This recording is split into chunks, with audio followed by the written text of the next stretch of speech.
Three phase induction motor के सवालों की श्रृंखला में पहला सवाल यह है आपके सामने। थ्री फेज इंडक्शन मोटर की सवालों की श्रृंखला का पहला सवाल यह है, इसका आंसर दीजिए, फटाफट दीजिए भाई आंसर। चिंटू कह रहा है सर मेरे को समझ में नहीं आ रहा है। देखो कैसे करेंगे इस सवाल को। एक 6 पोल 50 hertz three phase induction motor है, फुल लोड स्पीड 950 आरपीएम है, हाफ लोड पे आपको स्पीड पूछा है। हाफ लोड पे ये तो हमको पता है कि अगर हम थ्री फेज इंडक्शन मोटर में लोड कम कर देते हैं तो स्पीड थोड़ी सी बढ़ जाती है, ये तो पता है आपको। लोड कम करने पर स्पीड बढ़ जाती है। फुल लोड स्पीड कितनी है इसकी? फुल लोड स्पीड है 950 आरपीएम।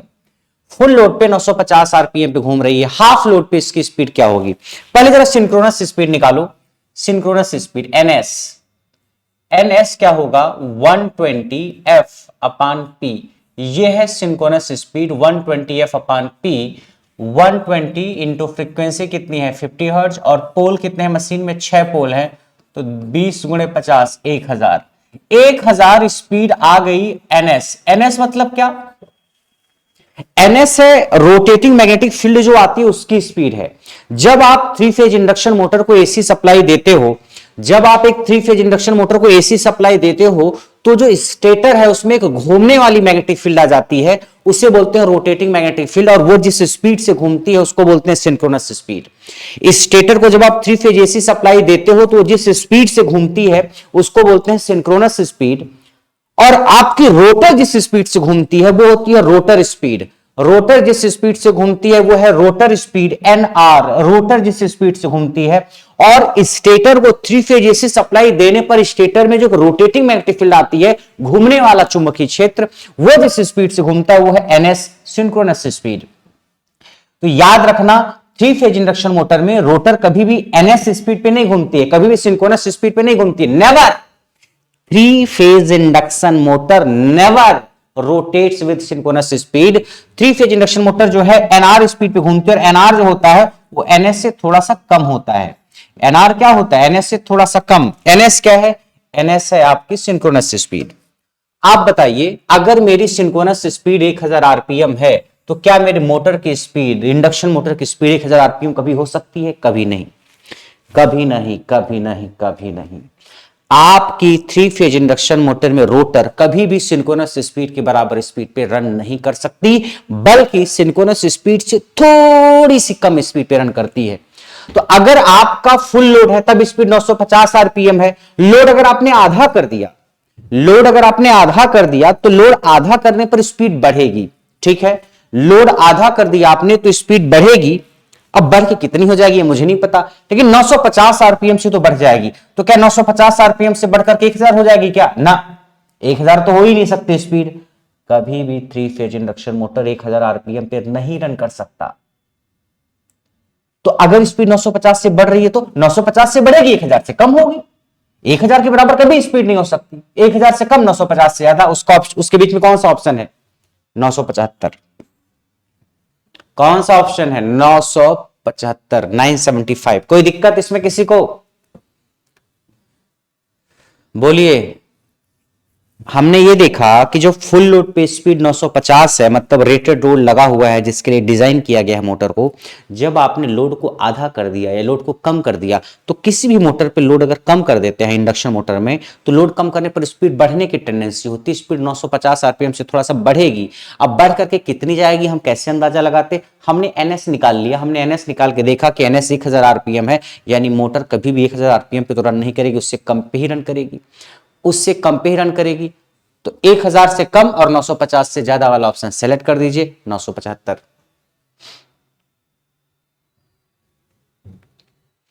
ओके योगेश।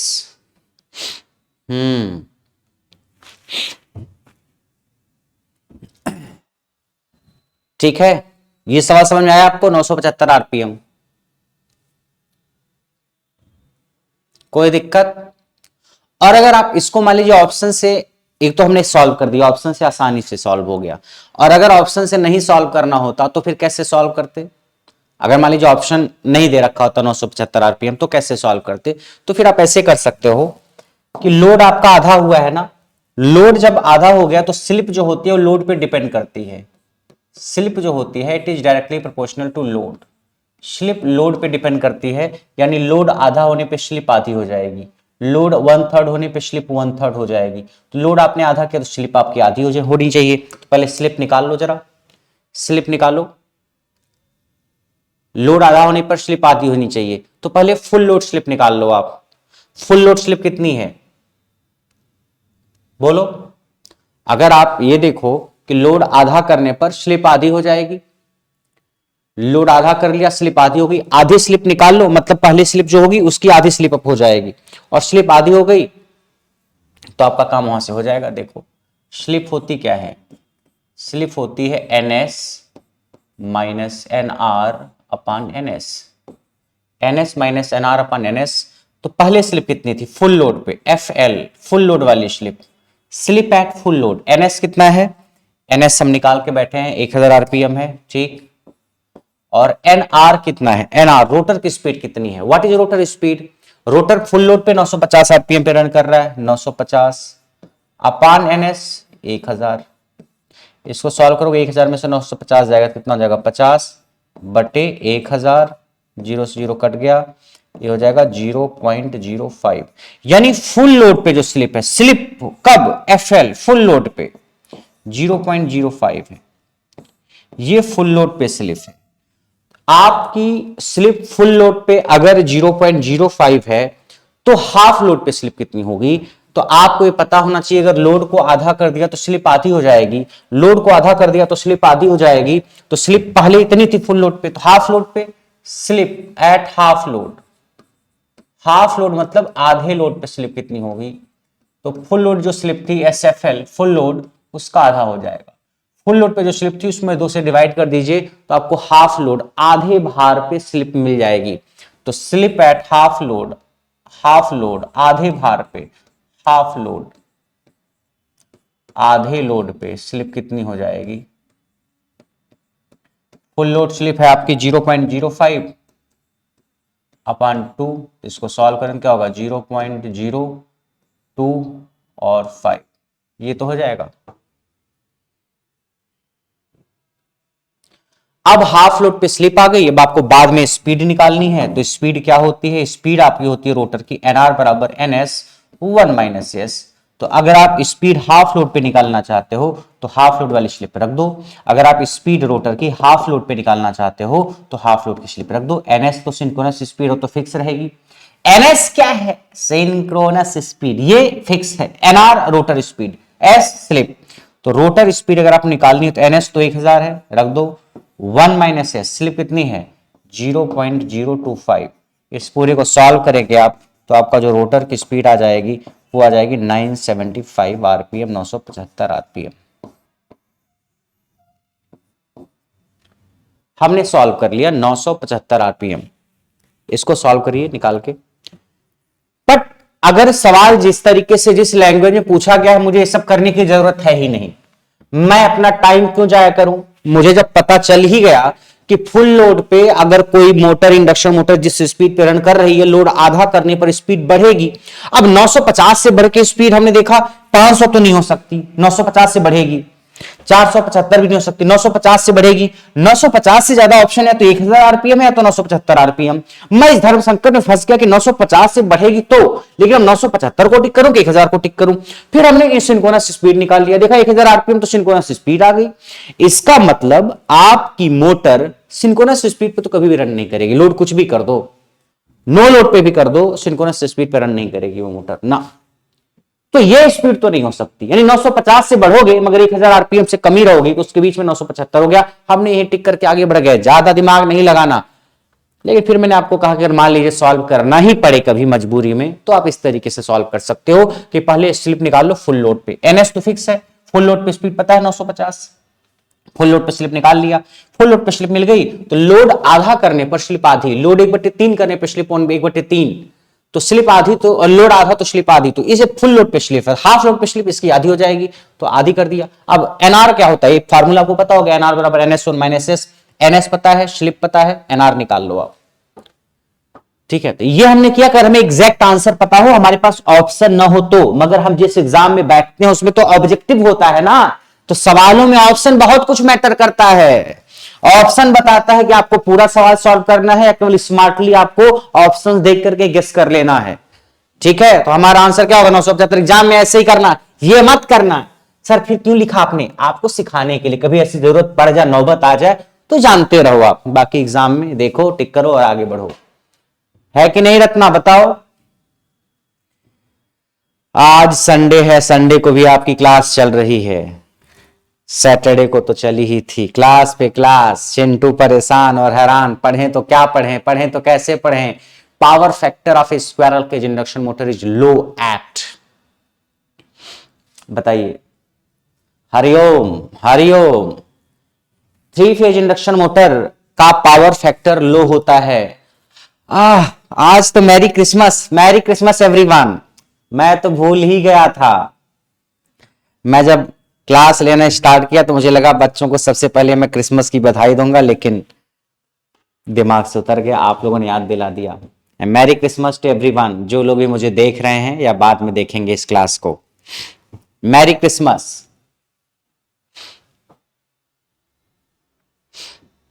कोई बात नहीं रत्ना, टेंशन मत लो, आगे जो एग्जाम्स हैं उसकी तैयारी अच्छे से करो। ठीक है, अभी बहुत सारे एग्जाम आपको मिलने वाले हैं आगे। इस सवाल का आंसर दीजिए आप लोग।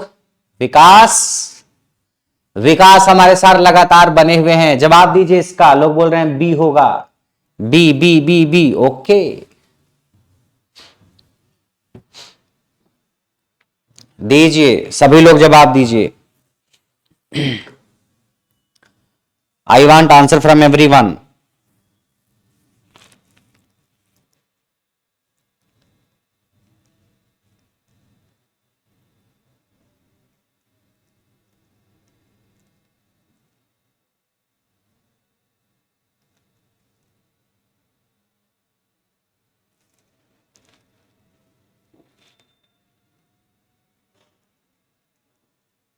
बताइए।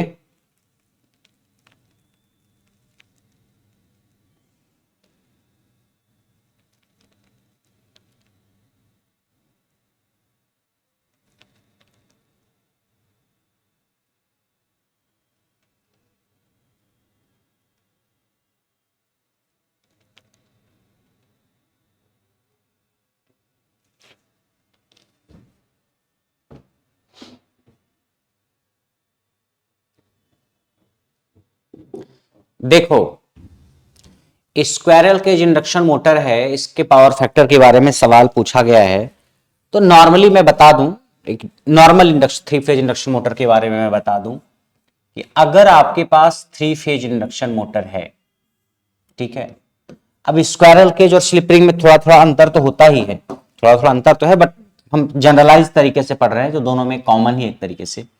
जब ये नो लोड पे होता है तो नो लोड पे इसका पावर फैक्टर काफी पुअर होता है, बहुत कम, वेरी स्मॉल, वेरी स्मॉल कह लो, बहुत छोटा होता है, या कह लो पुअर होता है। पुअर मतलब बहुत कम होता है, लगभग कितना 0.2 होता है, और लैगिंग नेचर का होता है। 0.2 के आसपास होता है लैगिंग नेचर का, 0.2 से 0.3 मतलब कुछ इसी के आसपास। अगर लोड बहुत कम है तो लगभग 0.3 के आसपास, और नो लोड है तो 0.2 के आसपास, मतलब 0.2 से 0.3, नो लोड पे 0.2, हल्का सा लोड 0.3, इसी के आसपास। लेकिन अगर फुल लोड पे है आपका, फुल लोड पे है आपका, तो इसका पावर फैक्टर ज्यादा होता है, 0.8 से 0.85, इवन 0.9 तक जाता है। तो लगभग 0.8 से लेकर 0.9 के बीच में होता है, और ये भी लैग ही होता है। ठीक है, 0.8 से 0.85 या 0.9 तक जाता है। तो फुल लोड पे 0.8, नो लोड पे 0.2, लैगिंग नेचर का होता है। तो power factor three phase induction motor का लैगिंग ही होता है। पावर फैक्टर इसका क्या होता है? लैगिंग ही होता है। हाँ, नो लोड पे पावर फैक्टर काफी कम होता है, 0.2 होता है। फुल लोड पे पावर फैक्टर 0.8 या 0.85 के आसपास होता है।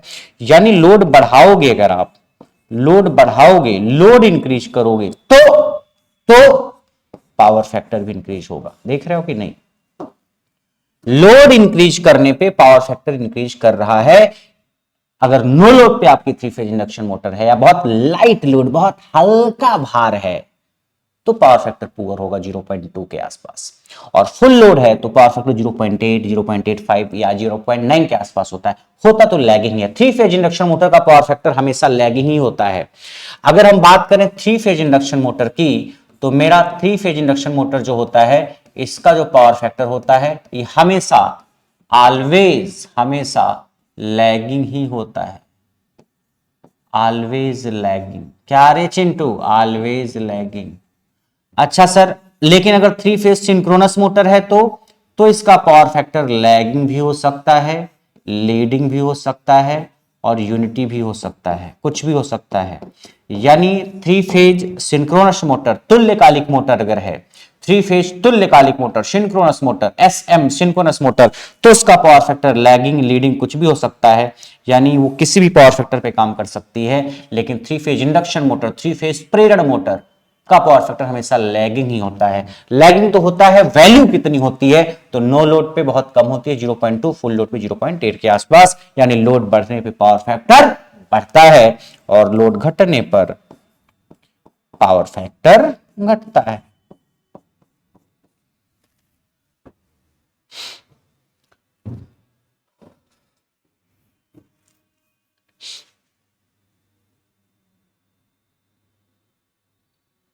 बोलिए, कहानी समझ में आई कि नहीं आई आप लोगों को? अनुज, तो सवाल क्या है कि the power factor of squirrel cage induction motor is low at rated load only, both light load and heavy load, both heavy load, light load only है। लाइट लोड पे, लाइट लोड जब होता है, लाइट लोड मतलब बहुत हल्का load या no load, no load पे लगभग 0.2 के आसपास, लाइट लोड पे मान लो 0.3 के आसपास। नो लोड मतलब कोई लोड नहीं लगा है, और अगर लाइट लोड है मतलब लोड लगा है, बहुत हल्का लोड लगा है, तो नो लोड पे 0.2 के आसपास होता है। हल्का लोड है तो थोड़ा 0.3 के आसपास होगा। मतलब नो लोड या लाइट लोड के आसपास वैल्यू इसकी 0.2 से 0.3 के आसपास होती है। फुल लोड पे जब आप जाते हो तो वैल्यू इसकी 0.9 के आसपास हो जाती है। वैल्यू इसकी कितनी हो जाती है? 0.8 या 0.9 के आसपास फुल लोड पे। तो अगर हम बात करें कि थ्री फेज इंडक्शन मोटर का पावर फैक्टर कैसा होता है, तो पावर फैक्टर इसका अगर लाइट लोड है, हल्का लोड है, हल्का भार है, कम भार है, तो इसका पावर फैक्टर कम होगा। और अगर हैवी लोड है तो पावर फैक्टर ठीक ठाक होता है, मतलब ज्यादा होता है। तो पावर फैक्टर लो कब होता है? लाइट लोड पे होता है। हैवी लोड पे नहीं, हैवी लोड पे तो 0.8 0.9 के आसपास हो जाता है, तो उसको हम लो तो नहीं कहेंगे। लाइट लोड पे लो होता है।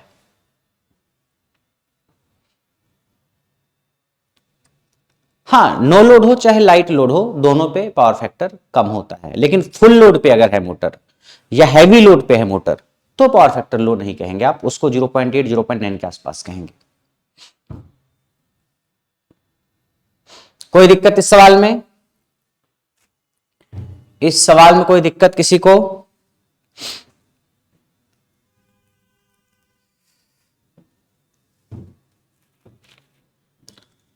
बोलिए।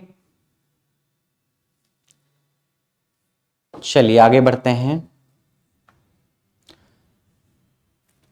इससे भी एक सवाल और होगा इसी से रिलेटेड, देखते हैं कहां है।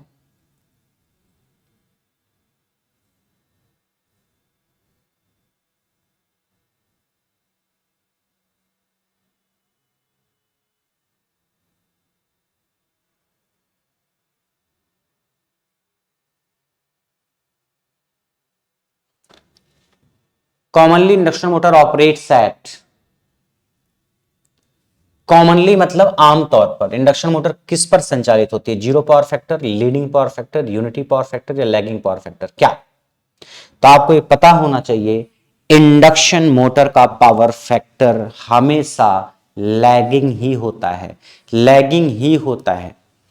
इंडक्शन मोटर का पावर फैक्टर हमेशा लैगिंग ही होता है। इसका मतलब अगर इंडक्शन मोटर को जो सप्लाई वोल्टेज दिया जाता है और सप्लाई से जो करंट जाती है, अगर हम दोनों में हम कंपेयर करें, अगर इंडक्शन मोटर में जो सप्लाई वोल्टेज देते हैं और सप्लाई से जो करंट देते हैं, अगर उन दोनों में कंपेयर करें, तो सप्लाई से आने वाली करंट हमेशा सप्लाई वोल्टेज से लैग करती है। सप्लाई से आने वाली करंट हमेशा सप्लाई वोल्टेज से लैग करती है, तो पावर फैक्टर क्या होगा? लैगिंग। हमेशा याद रखना, इंडक्शन मोटर का हमेशा लैगिंग, लेकिन सिंक्रोनस मोटर का लैगिंग भी हो सकता है, लीडिंग भी हो सकता है, और यूनिटी पावर फैक्टर यूनिटी भी हो सकता है। चलिए अगले सवाल की तरफ बढ़ते हैं अब।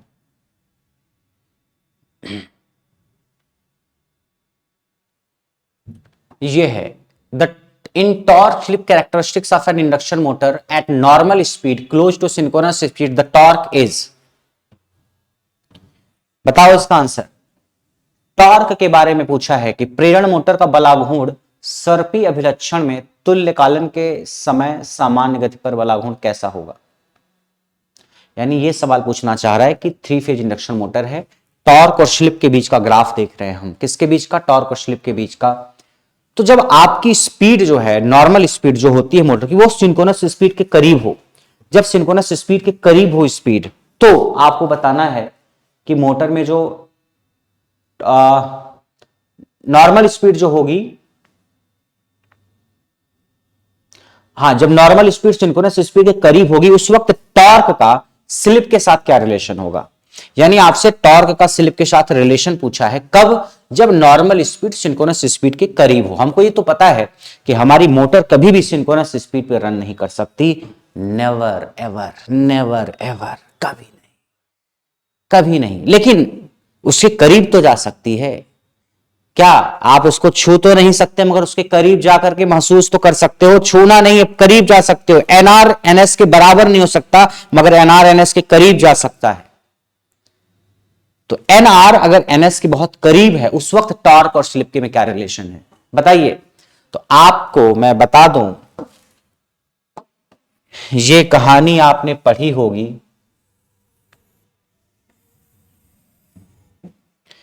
कि इधर स्पीड भी है इसी एक्सिस पे, और इसी एक्सिस पे स्लिप भी है।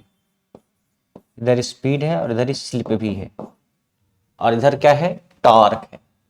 क्या है, टॉर्क।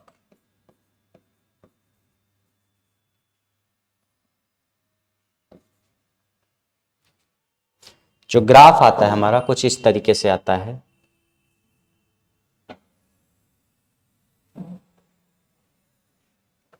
ग्राफ हमारा कुछ इस तरीके से आता है।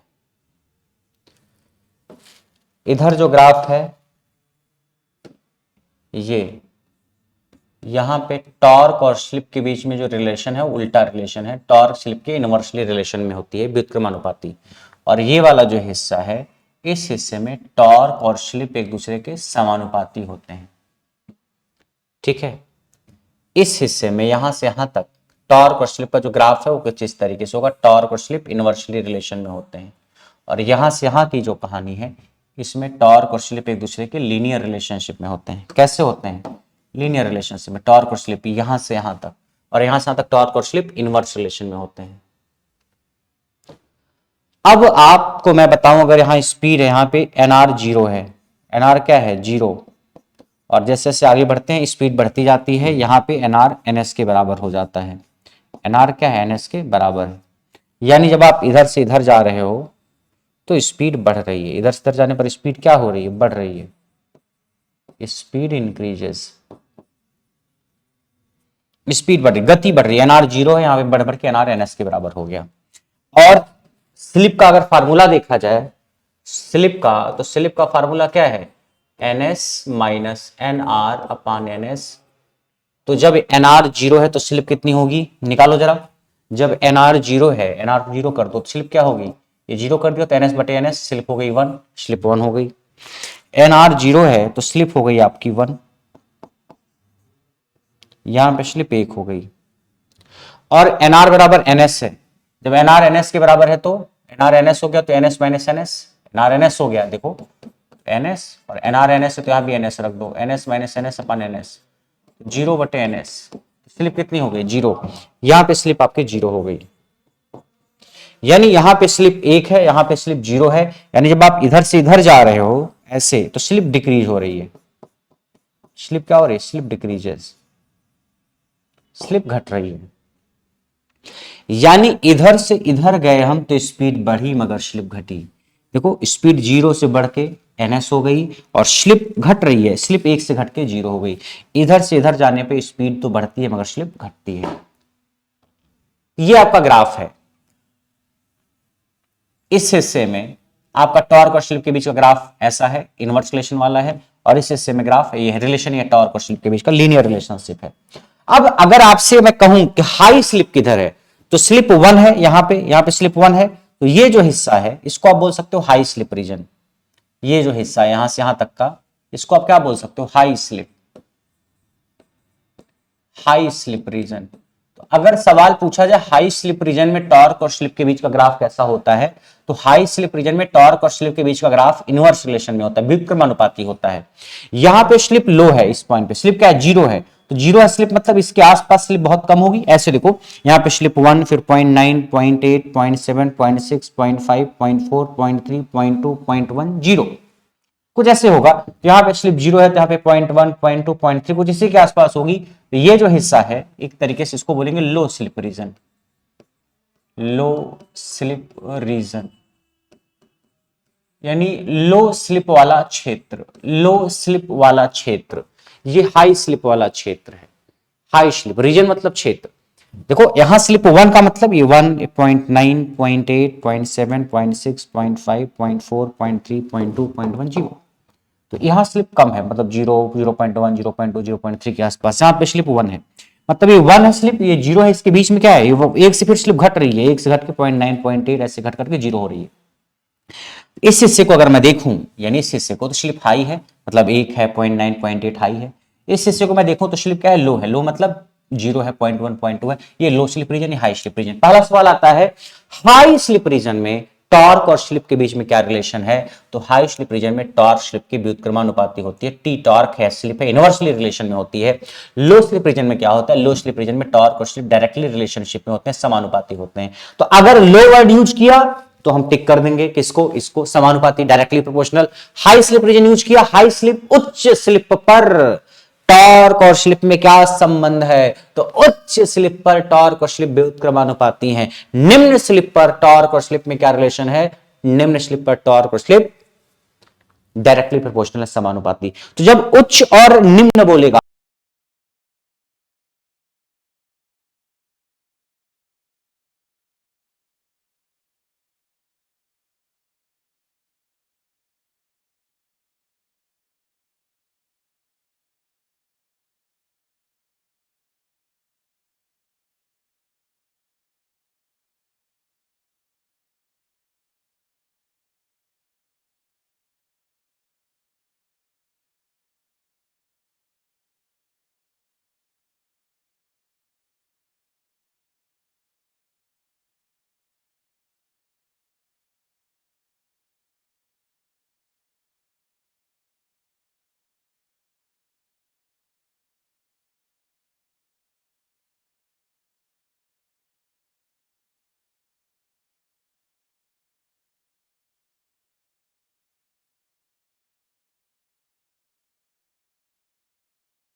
हेलो।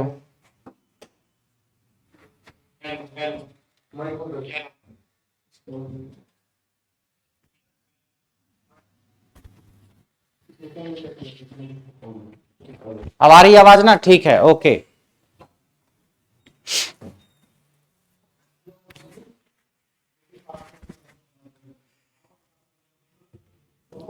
मैं ये आपसे बता रहा था कि अगर ये दे रखा है कि हाई स्लिप रीजन, तो हाई स्लिप रीजन में टॉर्क और स्लिप उल्टे होते हैं, इनवर्स रिलेशन में है।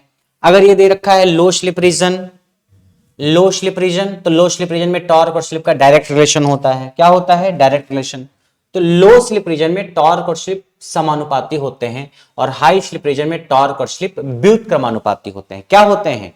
टॉर्क और स्लिप व्युत्क्रमानुपाती होते हैं, और इधर टॉर्क और स्लिप समानुपाती होते हैं। समानुपाती मतलब डायरेक्टली प्रोपोर्शनल, और इधर इसका मतलब इनवर्सली प्रोपोर्शनल। लेकिन अगर कभी सवाल में मेंशन ही ना करे कि लो स्लिप रीजन या हाई स्लिप रीजन, ना दे रखा, बस पूछ ले टॉर्क क्या होता है, स्लिप के समानुपाती, स्लिप के व्युत्क्रमानुपाती, डायरेक्टली रिलेशन में होता है कि इनवर्सली रिलेशन में होता है? तो आप कहोगे ना सर कि ये तो पूछना चाहिए था उसको, हाई स्लिप रीजन या low slip region. High slip region पूछता तो हम इसको टिक कर देते, लो स्लिप रीजन पूछता तो हम इसको टिक कर देते। लेकिन उसने कुछ बोला ही नहीं, बस बोल दिया टॉर्क और स्लिप का क्या रिलेशन है। ऐसे जैसे मैं सवाल पूछ दूं, अगर सवाल बना के मैं ऐसे पूछ दूं कि टॉर्क इज, पहला,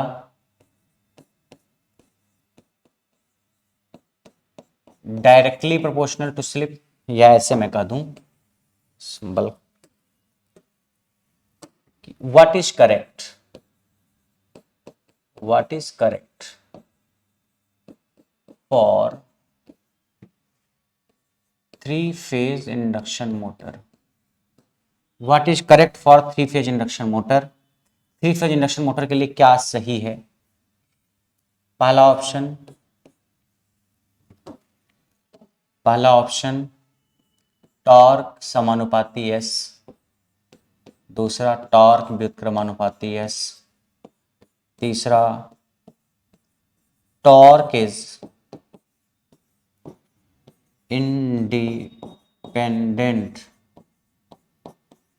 torque is independent of slip, torque is independent of slip, torque slip पर निर्भर नहीं करता है, टॉर्क स्लिप पर निर्भर नहीं करता है।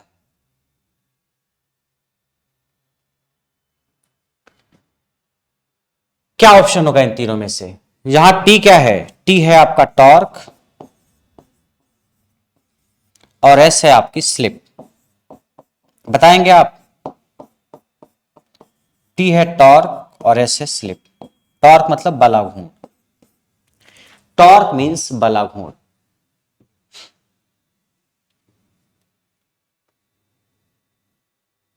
निरंजन मेरे पास मैसेज करना, आप किस बैच की बात कर रहे हो, मैसेज करना मेरे पास, ठीक है? ठीक है निरंजन।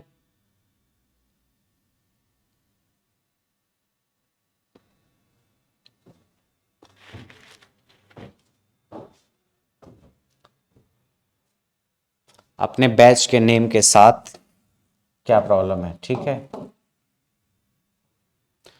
तो अगर ये दे रखा होता हाई स्लिप रीजन, तो हाई स्लिप रीजन में तो ये हम बोल देते, लो स्लिप रीजन में तो ये बोल देते। ये तो दे ही नहीं रखा है कि क्या है, लो या हाई। तो आपको ये बताइए, ये तो आपको पता है कि थ्री फेज इंडक्शन मोटर में जो रोटर होती है उसकी स्पीड लगभग लगभग सिंक्रोनस स्पीड के आसपास होती है।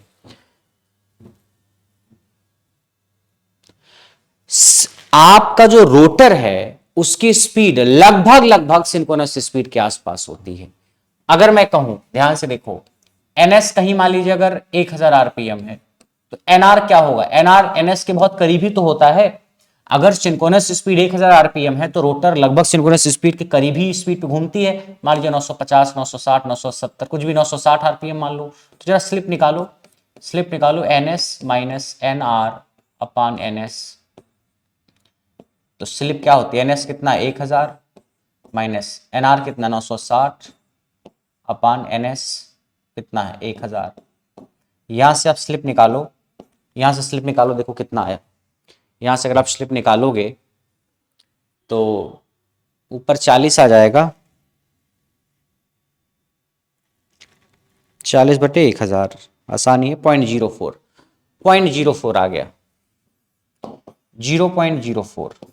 0.04 तो लो ही है कि नहीं। और वैसे भी आपको पता है एनआरएनएस के करीब है, एनआरएनएस के क्या है करीब, तो एनआरएनएस के करीब किधर है, यहां एनआरएनएस के बराबर है, इस पॉइंट पे एनआरएनएस के बराबर है, इस पॉइंट पे एनआरएनएस के बराबर है, इस पॉइंट पे एनआरएनएस के बराबर है, इस पॉइंट पे एनआरएनएस के बराबर है। इस हिस्से में अगर आप देखोगे, इस हिस्से में अगर आप देखोगे तो एन आर की वैल्यू एन एस के बहुत करीब है, एन आर की वैल्यू एन एस के बहुत करीब है। ऐसा ही तो होता है प्रैक्टिकली, एन आर बहुत करीब में होती है एन एस के। यहां तो एन आर 0 है, यहां तो एन आर बहुत कम है, ये तो प्रैक्टिकली नहीं होता है ना। प्रैक्टिकली क्या होता है, प्रैक्टिकली यही हिस्सा होता है कि एनआरएनएस के करीब, एनआरएनएस के बराबर तो नहीं होगा लेकिन उसके करीब होगा। एनआरएनएस के करीब होगा मतलब ये हिस्सा मतलब लो स्लिप रीजन वाला हिस्सा, लो स्लिप रीजन वाला हिस्सा मतलब टॉर्क और स्लिप के बीच में डायरेक्ट रिलेशन है, समानुपाती है दोनों। एक्चुअली स्लिप की वैल्यू बहुत कम ही होनी चाहिए एक 3 फेज इंडक्शन मोटर में, एक्चुअली स्लिप की वैल्यू बहुत कम ही होनी चाहिए, क्योंकि एनआर एनएस के जितना करीब होगा स्लिप उतनी ही कम होगी। एनआर एनएस के जितना करीब होगा, एनआर एनएस के जितना करीब होगा स्लिप उतनी ही कम होगी। तो स्लिप बहुत कम है, slip is 0.04, slip is 0.04 that is very small, slip is 0.04 that is very small, slip is 0.04 that is very small, slip is 0.04 that is very small, बहुत कम है स्लिप। स्लिप बहुत कम है इसका मतलब एनआरएनएस के बहुत करीब में है, यानी मैं इस हिस्से की बात कर रहा हूं लो स्लिप रीजन की या एनआरएनएस के जब बहुत करीब है। यानी अगर मैंने कुछ मेंशन नहीं किया कि लो स्लिप रीजन या high slip region low slip वाला क्षेत्र है या हाई स्लिप वाला क्षेत्र है, तो इसका मतलब बाय डिफॉल्ट हमें कॉमन सेंस लगा लेना है कि वैसे तो स्लिप की वैल्यू बहुत कम ही होती है 3 फेज इंडक्शन मोटर में, एनआरएनएस के करीब ही होता है, तो एनआरएनएस के करीब वाला हिस्सा ये है, यानी लो स्लिप रीजन की बात किया है। लो स्लिप रीजन में टॉर्क और स्लिप में क्या रिलेशन है, डायरेक्ट रिलेशन है। बात आई समझ में। तो अगर हमने कुछ भी मेंशन नहीं किया तो आप ये मान के चलोगे कि मैं लो स्लिप रीजन की बात कर रहा हूं, रीजन मतलब एरिया, क्षेत्र, वो एरिया जहां स्लिप कम है। और प्रैक्टिकली भी अगर आप देखोगे तो स्लिप की वैल्यू बहुत कम ही होती है, 2 से 4% के आसपास होती है। ये 0.04 है, अगर परसेंटेज में निकालोगे तो 4% ही तो आएगा। अगर इस स्लिप को मैं परसेंटेज में निकालूं तो 4% आएगा, 4% या 0.04 वैल्यू के रूप में, मान के रूप में 0.04, परसेंटेज में 4%, तो स्लिप बहुत कम ही होती है। ठीक है, तो अगर कुछ नहीं मेंशन किया तो torque is directly proportional to slip. ये कहानी क्लियर हुई कि नहीं, इतनी कहानी क्लियर हुई, अरे बोलो भाई। तो सवाल क्या था, in torque slip characteristics of an induction motor at normal speed close to synchronous speed the torque is, यानी जब नॉर्मल स्पीड आपकी जो है यानी घूमने की स्पीड वो सिंक्रोनस स्पीड के करीब है, तो बताओ टॉर्क और स्लिप में क्या रिलेशन है। यानी आप एनआर और एनएस के लगभग जहां बराबर है, बहुत करीब है, यहां एनआर एनएस के बराबर है, तो आप कह रहे हो कि जब आपकी नॉर्मल स्पीड सिंक्रोनस स्पीड के बहुत करीब है, ये वाला हिस्सा, ये वाला हिस्सा मतलब low slip region, low slip region में टॉर्क और स्लिप के बीच में क्या रिलेशन है, समानुपाती, directly proportional to the slip, torque is directly proportional to the slip. बोलिए कोई डाउट है इसमें किसी को तो बताइए कमेंट करके।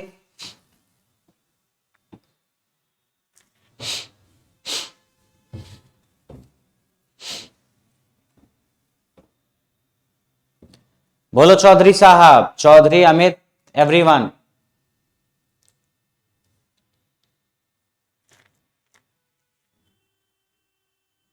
चलिए आगे बढ़ते हैं।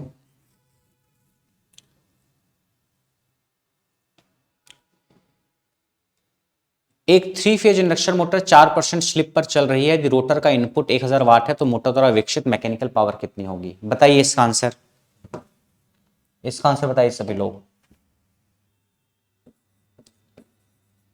ए 3 phase induction motor,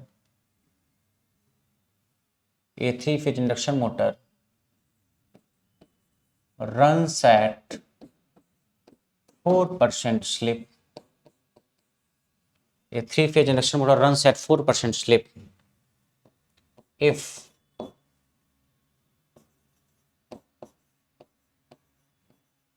rotor input power is 1000 watt, then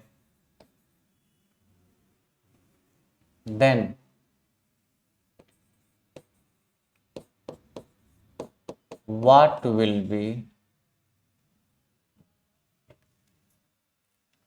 mechanical power? What will be mechanical power developed by motor? ये सवाल है, आपको इसका आंसर बताना है।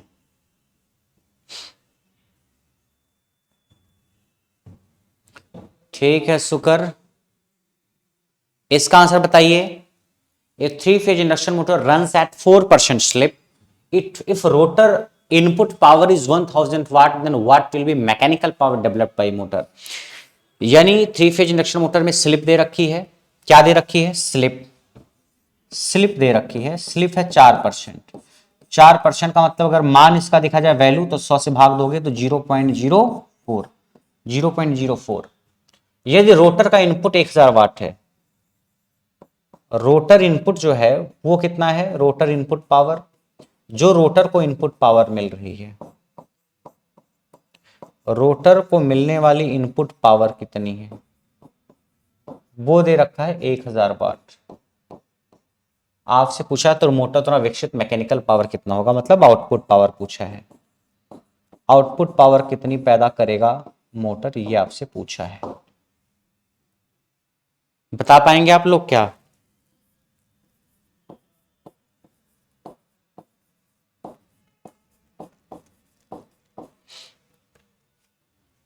अनुज, गौतम और बाकी लोग देखिए, इस सवाल को पढ़िए, फिर मैं बताता हूं इसको। इस सवाल को पढ़िए और फिर बताता हूं मैं इसका आंसर कैसे निकालेंगे।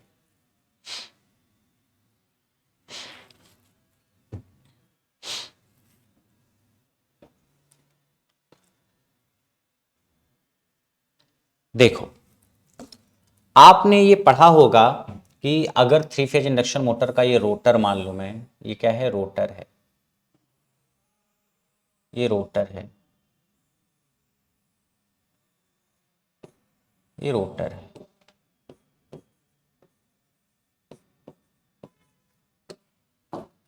और ये मान लीजिए स्टेटर है। ये क्या है? स्टेटर। ये स्टेटर है। यहां पे आप इसको थ्री फेज एसी सप्लाई देते हो। कौन सी supply? Three phase AC supply. Three phase AC supply. Three phase AC supply देने का मतलब है कि आप इसको इनपुट पावर दे रहे हो। कौन सी पावर? Input power. आपने इसको इनपुट पावर दिया, कुछ इनपुट पावर। तो जो भी इनपुट पावर आप इसको देते हो, उसमें से कुछ स्टेटर में क्या होता है? कुछ स्टेटर में कोर लॉस होता है। कौन सा लॉस? कोर लॉस, मतलब एडी करंट लॉस और हिस्टैरिसीस लॉस। स्टेटर में कौन सा लॉस होता है? एडी करंट लॉस और हिस्टैरिसीस लॉस। स्टेटर लॉ हानि होती है। और कुछ स्टेटर में आपका होता है कॉपर लॉस। कॉपर लॉस मतलब स्टेटर की वाइंडिंग में जो I2R लॉस हुआ। स्टेटर की वाइंडिंग में जो स्टेटर की वाइंडिंग में जो I2R लॉस हुआ।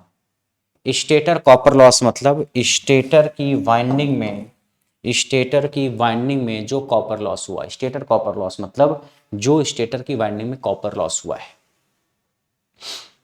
बात आ रही समझ में? स्टेटर कॉपर लॉस, स्टेटर की वाइंडिंग में जो कॉपर लॉस हुआ है। तो इस इनपुट पावर में से इसको और इसको घटाने के बाद, इस इनपुट पावर में से इसको और इसको घटाने के बाद जो पावर बचती है, वो पावर फिर रोटर के पास पहुंचती है। उसको बोलते हैं पीजी, और वो है रोटर इनपुट पावर। पीजी क्या बोलते हैं? पीजी को बोलते हैं रोटर इनपुट पावर। जो पावर रोटर को मिलती है इनपुट के तौर पे, जो पावर रोटर को मिलती है इनपुट के तौर पे, रोटर इनपुट पावर। ये रोटर इनपुट पावर आप कैसे निकालोगे? आप ये करो, जो इनपुट पावर है स्टेटर वाली, ये इसमें से घटा दो क्या? Stator copper loss, stator copper loss, और क्या घटा दो? Stator core loss minus stator core loss, तो आपको मिल जाएगा पीजी। यानी अगर आपको स्टेटर इनपुट पावर पता है, stator input power P in पता है, तो उसमें से क्या करिए, stator input power P in आपको पता है, उसमें से क्या करिए, स्टेटर कॉपर लॉस को हटा दीजिए, स्टेटर कॉपर लॉस को, और क्या करिए, स्टेटर कोर लॉस को हटा दीजिए। तो स्टेटर कॉपर लॉस और स्टेटर कोर लॉस को हटा देंगे आप इसमें से, तो आपको मिलेगा जो पावर बचेगा पीजी। पीजी क्या है? पीजी है रोटर इनपुट पावर। पीजी क्या है? रोटर इनपुट पावर, जो रोटर को मिल रहा है, ये रोटर को मिला है। कैसे? यहां से पावर आई, कुछ स्टेटर की वाइंडिंग में आई स्क्वायर आर लॉस हुआ, मींस कॉपर लॉस, उसको सब्सट्रैक्ट कर दो, घटा दो। कुछ स्टेटर की कोर में लॉस हुआ, उसको हटा दो, तो जो बचा वो रोटर के पास गया। इसको बोलते हैं रोटर इनपुट पावर। इसे ही एयर गैप पावर भी बोलते हैं।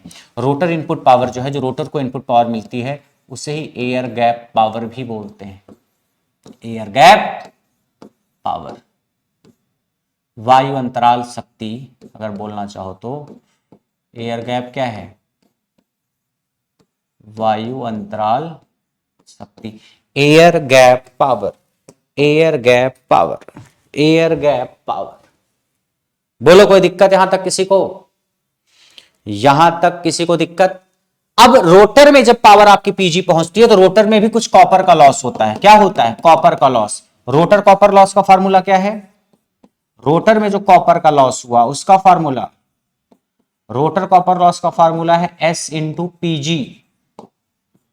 रोटर में जो कॉपर का लॉस हुआ उसका जो फॉर्मूला है वो ये है S इंटू पीजी, जहां S क्या है? स्लिप। रोटर में जो कोर लॉस होता है उसको नेग्लेक्ट कर देते हैं हम। कोर लॉस को क्या करते हैं? नेग्लेक्ट कर देते हैं। अब इस पीजी को जो इनपुट पे पावर मिली उसमें से रोटर का कोर लॉस घटा दीजिए, रोटर का कॉपर लॉस घटा दीजिए, तो जो पावर बचती है वो आउटपुट पावर हो। तो आउटपुट पावर क्या होगी? आउटपुट पावर पी नॉट होगी। इनपुट पे जो पावर मिली पीजी, उसमें से घटा दीजिए क्या? Rotor copper loss, rotor copper loss. Rotor में कोर लॉस को नेग्लेक्ट कर देते हैं, क्योंकि रोटर फ्रीक्वेंसी बहुत कम होती है और फ्रीक्वेंसी पे ही कोर लॉस निर्भर करता है। फ्रीक्वेंसी बहुत कम तो कोर लॉस बहुत कम, तो रोटर कोर लॉस को नेग्लेक्ट कर देते हैं।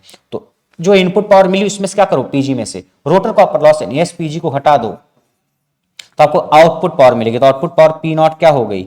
ये हो गई 1 माइनस एस इंटू पीजी। ये फार्मूला है, याद रहेगा आपको। जहां पी नॉट क्या है? जहां एस तो स्लिप है, एस है आपकी स्लिप, और पी नॉट क्या है?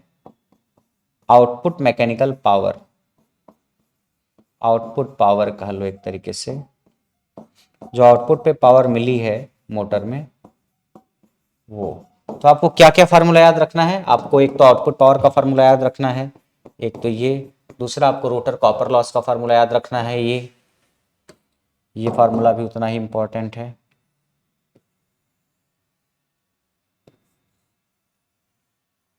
एक तो याद रख लेना है और बाकी एक ही याद रख लेना, ठीक है? एक ये, दूसरा ये, तीसरा ये, बाकी। और पीजी को रोटर इनपुट पावर या एयर गैप पावर भी बोलते हैं। अब आइए इस सवाल को करते हैं हम, करें। 3 फेज इंडक्शन मोटर 4% स्लिप पर काम कर रही है। रोटर का इनपुट पावर 1000 वाट है। तो मोटर द्वारा विकसित मैकेनिकल पावर, मोटर जो विकसित करेगी मैकेनिकल पावर, जो डेवलप करेगी, यानी आउटपुट पावर पूछा है आपसे। तो आउटपुट पावर का फार्मूला क्या है? आउटपुट पावर का फार्मूला है P not 1 minus S into PG.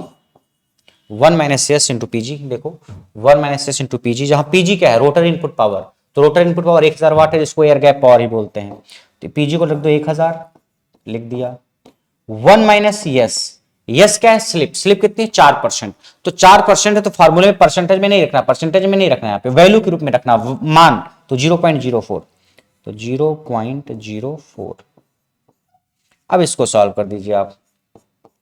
एक में से 0.04 को घटा दीजिए और 1000 से मल्टीप्लाई कर दीजिए। कितना आया? 960। 960 वाट, यानी आउटपुट पे जो पावर पहुंची है वो 960 वाट पहुंची है। इसमें कोई दिक्कत है किसी को तो बताइए,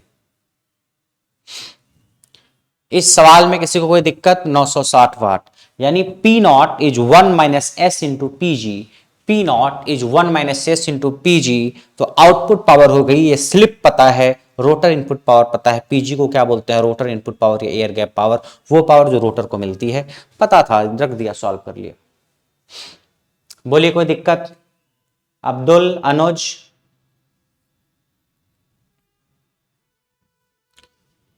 कोई दिक्कत किसी को?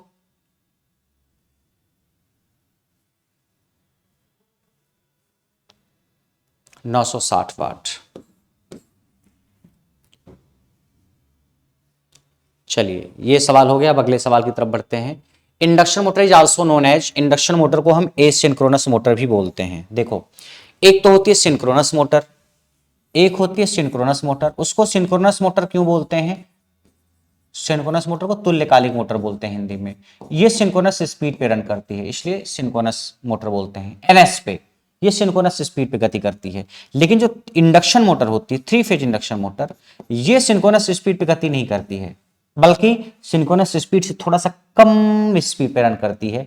तो ये सिंक्रोनस स्पीड पे तो रन नहीं करती, उससे कम स्पीड पे रन करती है, यानी ये सिंक्रोनस स्पीड पे तो रन नहीं करती, इसलिए इसको बोलते हैं ए सिंक्रोनस।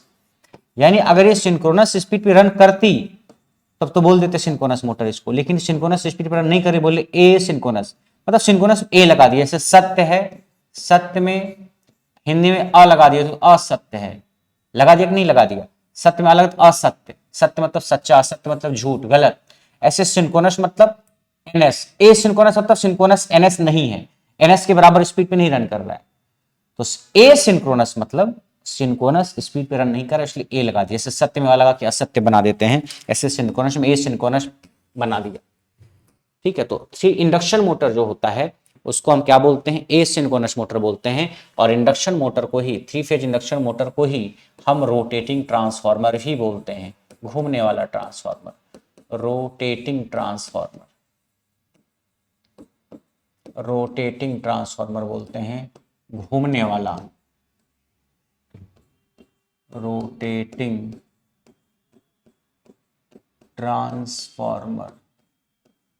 क्या बोलते हैं? Rotating transformer.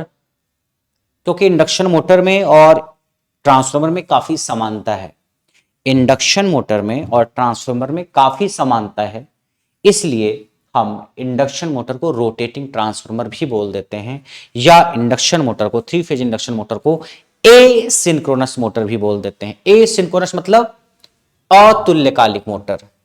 सिंक्रोनस मोटर को तुल्यकालिक मोटर बोलते हैं क्योंकि वो सिंक्रोनस स्पीड पे रन करती है, ये सिंक्रोनस स्पीड पे रन नहीं करती है, इसलिए इसको ए सिंक्रोनस मोटर बोलते हैं। ठीक है, नेक्स्ट।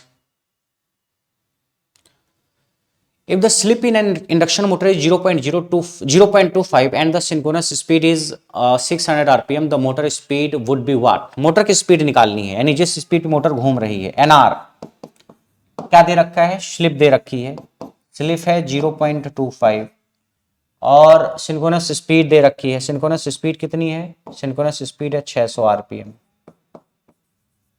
सिंक्रोनस स्पीड क्या है? 600 आरपीएम।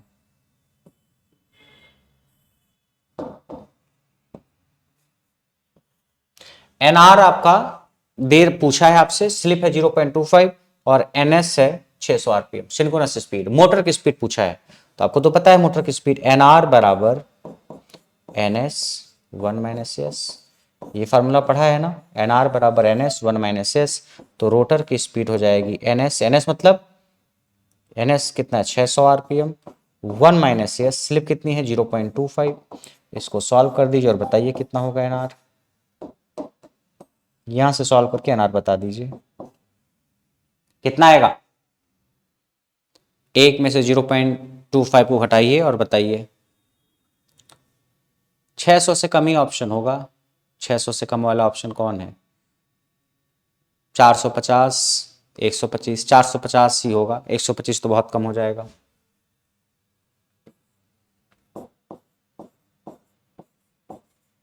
यही तो होगा, सॉल्व करके चेक करो। ए। भाई अगर सिंक्रोनस स्पीड 600 आरपीएम है तो क्या मोटर उस सिंक्रोनस स्पीड पे घूमेगा? नहीं। 600 पे तो नहीं घूमेगा। क्या 600 से ज्यादा पे घूमेगा? नहीं। तो 900 वाला ऑप्शन और 750 वाला तो ऐसे ही खत्म हो गया। अब बचा 450 और 125 का। हमको यह भी पता है कि हमारा जो एनआर है एनएस के बहुत करीब होता है, तो अगर एनएस 600 है तो इसके करीब होना चाहिए एनआर। 450 एक ऑप्शन बचा है कि 125 बता। 450 तो करीब में है 600 के, 125 तो बहुत दूर हो गया। नॉर्मली इतनी कम स्पीड नहीं होगी रोटर की अगर सिंक्रोनस स्पीड 600 है, तो ये ऑप्शन ही होगा। आप बिना सॉल्व किए भी इसको कर सकते थे, बिना कलम चलाए भी आप सॉल्व कर सकते थे। अगर आप कलम चलाओगे तो 2 लाइन चलानी पड़ेगी, आ जाएगा। बोलिए समझ में आ रहा है कि नहीं आ रहा है? बोलिए कमेंट करके। समझ में आया सबको? चलिए अगला सवाल है, इन an induction motor what is the ratio of motor rotor copper loss and rotor input. Rotor copper loss और रोटर इनपुट का रेशियो पूछा है। किसका? रोटर में जो कॉपर लॉस होता है और रोटर को जो इनपुट मिलता है उसका रेशियो। तो रोटर कॉपर लॉस, रोटर में जो कॉपर लॉस होता है, रोटर में जो ताम्र हानि होती है उसका फॉर्मूला S इंटू पीजी है, हमने भी पढ़ा है। और रोटर इनपुट जो होता है, रोटर इनपुट जो होता है वो होता है पीजी, है कि नहीं? रोटर कॉपर लॉस क्या होता है? रोटर ताम्र हानि, रोटर ताम्र हानि, और ये रोटर इनपुट। अभी थोड़ी देर पहले आपको बताया,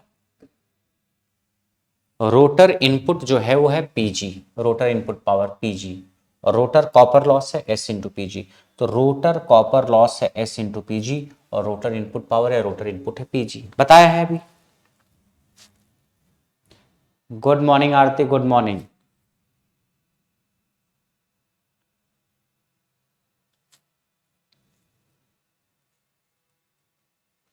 तो आपको रोटर कॉपर लॉस, आपको पता है रोटर कॉपर लॉस क्या है? S into PG upon rotor input power. Rotor input power कितनी है? पीजी। S इंटू पीजी को पीजी से डिवाइड कर दो तो कितना हो गया? S।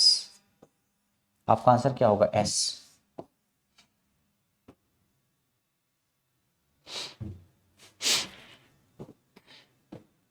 ठीक है। तो आपसे rotor copper loss, rotor copper loss है S into PG, rotor input power है पीजी, पीजी से पीजी कट के S बचा, S बचा, बी आ गया option. B B B B B B B. कोई दिक्कत तो नहीं इसमें?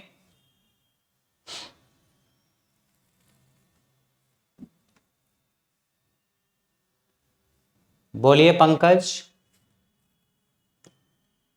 सवाल है कि एक इंडक्शन मोटर का फ्रेम सामान्यतः किससे बना होता है? Frame of A induction motor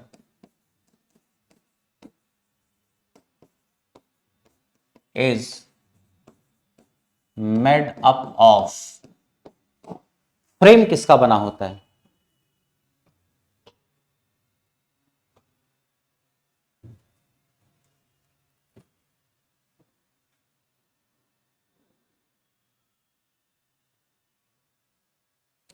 ठीक है अब्दुल, ओके। बताओ इसका आंसर सभी लोग, सभी लोग आंसर दीजिए इसका फटाफट।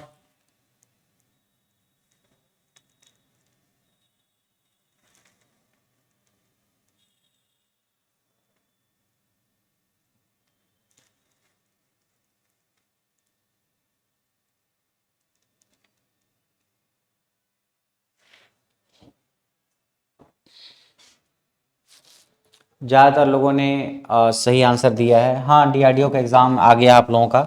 सिलिकॉन स्टील है पहला ऑप्शन, सिलिकॉन स्टील। दूसरा है कास्ट आयरन,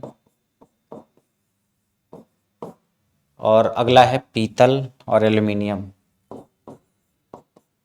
ठीक है।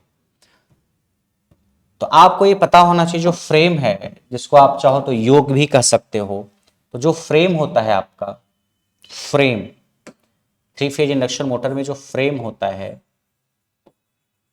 जिसको आप चाहो तो योक भी कह सकते हो, ये बना होता है नॉर्मली कास्ट आयरन का, या कास्ट स्टील भी कह सकते हो आप, कास्ट आयरन या कास्ट स्टील, ठीक है। ढलवा लोहा, कास्ट आयरन, ढलवा लोहा बोलते हैं, ढलवा लोहा।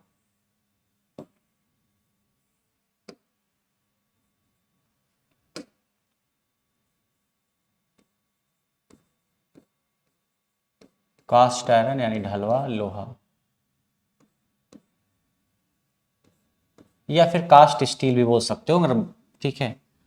कभी कभी सवाल आता है कि इसका जो साफ्ट होता है वो किस मटेरियल का बना होता है, थ्री फेज इंडक्शन मोटर का साफ्ट किसका बना होता है, बताएंगे आप? कभी कभी सवाल इसके साफ्ट पे आ जाता है।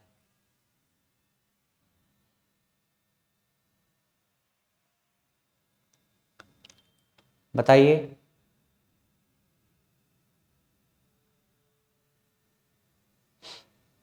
साफ्ट किसका बना होता है?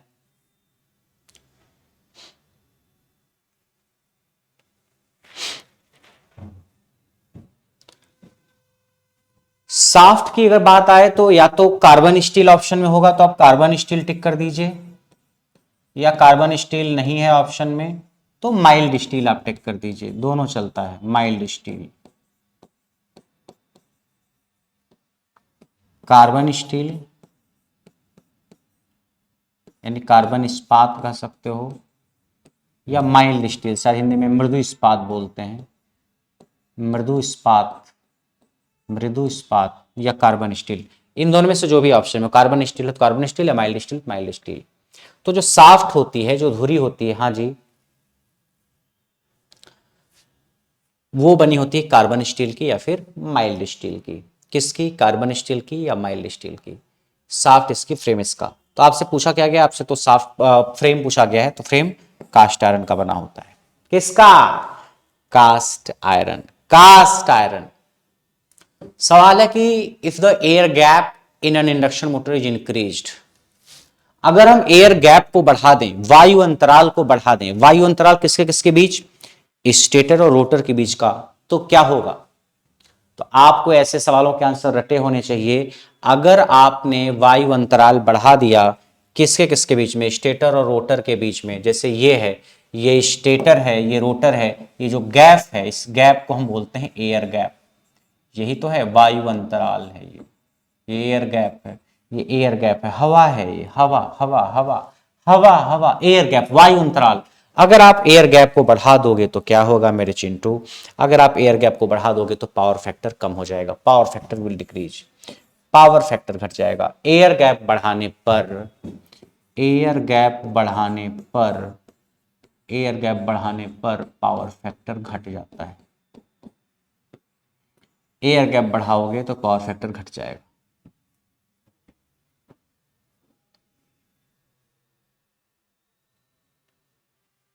Power factor will decrease. अगला है, in three phase induction motor reversing the supply in two of the phase is called as. क्या है इसका आंसर? तीन फेज की प्रेरणी मोटर में दो फेज की आपूर्ति उलटने को क्या कहते हैं?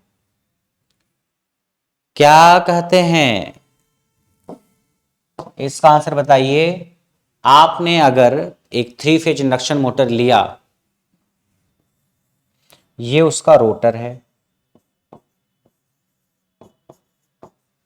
और ये उसका स्टेटर है, मान लीजिए ये क्या है? स्टेटर। आपने इसको थ्री फेज एसी सप्लाई दिया, थ्री फेज एसी सप्लाई दिया आपने,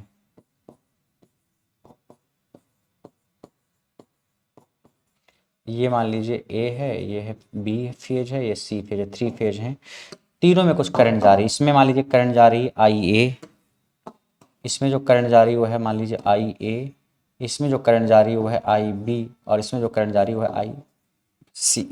करंट आई बी आई सी जा रही है। अब किन्हीं दो की करंट को अदला बदली कर दो। अभी ऐसे ऐसे ऐसे करंट जा रही थी और रोटर मान लीजिए इधर क्लॉकवाइज घूम रही थी, ऐसे ऐसे ऐसे जा रही थी करंट, ऐसे ऐसे ऐसे जा रही थी, रोटर ऐसे क्लॉकवाइज घूम रही थी। अब हमने क्या किया, किन्हीं दो की करंट को अदला बदली कर दिया, इसकी करंट को इसको दे दिया, इसकी करंट को इसको दे दिया, या इसकी को अदला बदली कर दिया, इसकी करंट को इसको और इसकी करंट को इसको दे दिया, या इसकी करंट को अदला बदली कर दिया, इसकी करंट को इसको और इसकी करंट को इसको। मतलब इसको बोलते हैं फेज सीक्वेंस को रिवर्स कर देना, फेज सीक्वेंस को रिवर्स कर देना, फेज सीक्वेंस को इंटरचेंज कर देना। इसको नाम क्या दिया गया, इसको क्या नाम दिया गया? तो जब भी आप थ्री फेज इंडक्शन मोटर में सप्लाई से जो करंट दे रहे हो, इसको दे रहे हो, इसको दे रहे हो, इसको दे रहे हो, अगर किन्हीं दो की करंट को मैं अदला बदली कर दूं, चाहे इसकी इसकी, चाहे इसकी इसकी, चाहे इसकी इसकी, तो आपको पता है उस केस में मोटर के ऊपर एक उल्टी दिशा में टॉर्क लगने लगता है जो इसकी दिशा को बदल देता है। यानी मैं ये कहना चाह रहा हूं कि अगर आपने आईए इसको दिया, आईबी इसको, आईसी इसको, तो इस पे इधर टॉर्क लग रहा है, और अगर आपने इसकी करंट को इसको दे दिया और इसकी करंट को इसको, तो इस पे उल्टी दिशा में टॉर्क लगने लगेगा, उल्टी दिशा में टॉर्क लगने लगेगा। तो होगा क्या, जब उल्टी दिशा में टॉर्क लगेगा तो घूमती हुई मोटर पे जब उल्टी दिशा में टॉर्क लगेगा तो मोटर पे धीरे धीरे स्पीड कम होना शुरू होगी, स्पीड कम होकर मोटर रुकेगी और फिर उल्टी दिशा में घूमना शुरू हो जाएगी। होगी कि नहीं होगी? भाई भी मोटर ऐसे ऐसे घूम रही है, ऐसे ऐसे, आपने किन्हीं दो फेज को उल्टा कर दिया, अब उस पर उल्टी दिशा में टॉर्क लग गया तो स्पीड पर धीरे धीरे कम होगी और फिर मोटर उल्टी दिशा में घूमना शुरू हो जाएगी। तो अगर आपसे यह सवाल पूछा जाए कि एक थ्री फेज इंडक्शन मोटर घूम रही है और उसकी डायरेक्शन को बदलना है, उसकी डायरेक्शन को बदलना है, रोटेट करने वाली दिशा को बदलना है, उल्टा करना है, तो क्या करें? तो हम बोलेंगे सप्लाई पे किन्हीं दो टर्मिनल को आपस में इंटरचेंज कर दो, किन्हीं दो करंट को आपस में बदल दो। यानी सप्लाई के फेज सीक्वेंस को बदल देने से, सप्लाई के फेज सीक्वेंस को रिवर्स कर देने से, फेज अनुक्रम जो है सप्लाई का उसको बदल देने से, उल्टा कर देने से मोटर की घूमने की दिशा बदल जाती है। तो ऐसा जब आप करोगे तो उल्टी दिशा में टॉर्क लगने लगता है, मोटर उल्टी दिशा में घूमती है। इसी गुण का हम इस्तेमाल करते हैं मोटर को रोकने के लिए। मान लीजिए मैं किसी ट्रेन में जा रहा हूं और उस ट्रेन में थ्री फेज इंडक्शन मोटर लगी है। क्या लगी है? Three phase induction motor. और मुझे पता चला कि मुझे कोई सामने मान लीजिए कोई ऐसी चीज आ गई कि मुझे ट्रेन को तुरंत रोकना है, तो मैं ब्रेक लगा करके ट्रेन को तुरंत नहीं रोक पाऊंगा। तो मैं क्या करूंगा? मैंने क्या किया, मुझे लगा मेरी कार में या मेरी ट्रेन में, मेरी कार में या मेरी ट्रेन में थ्री फेज इंडक्शन मोटर है, सामने कोई ऐसी चीज आ गई जो मुझे तुरंत रोकना है।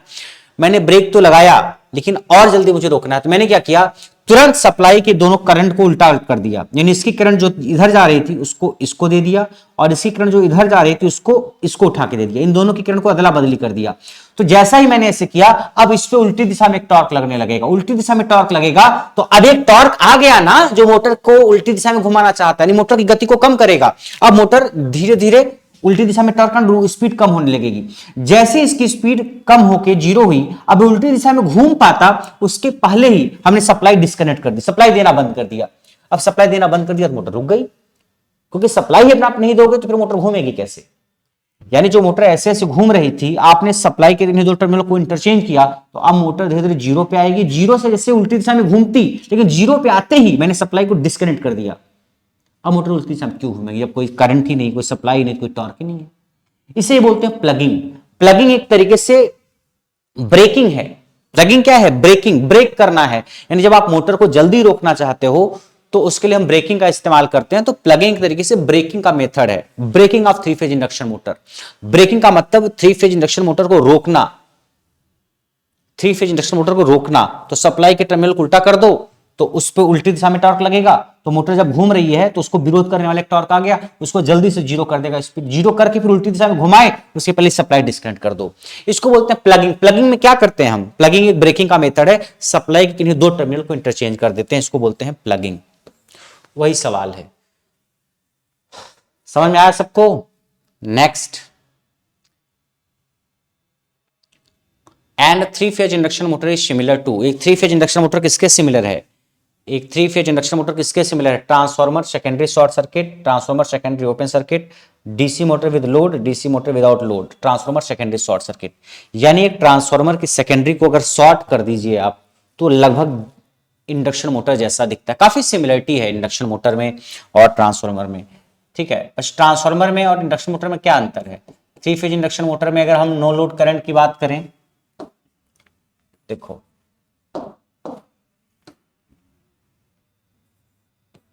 ये है 3 फेज इंडक्शन मोटर और ये है ट्रांसफार्मर।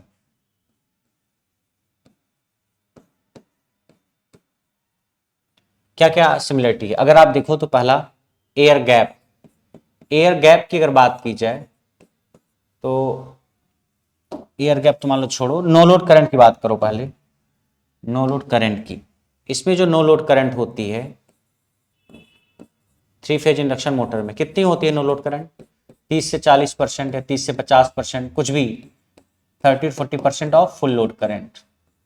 यानी जो रेटेड करंट है उसका 30 से 40% या 30 से 50% कुछ ऐसे होती है 3 फेज इंडक्शन मोटर में। और ट्रांसफार्मर में जो नो लोड करंट होती है 2 से 5% या 2 से 4% होती है किसका? फुल लोड करंट का या रेटेड करंट का।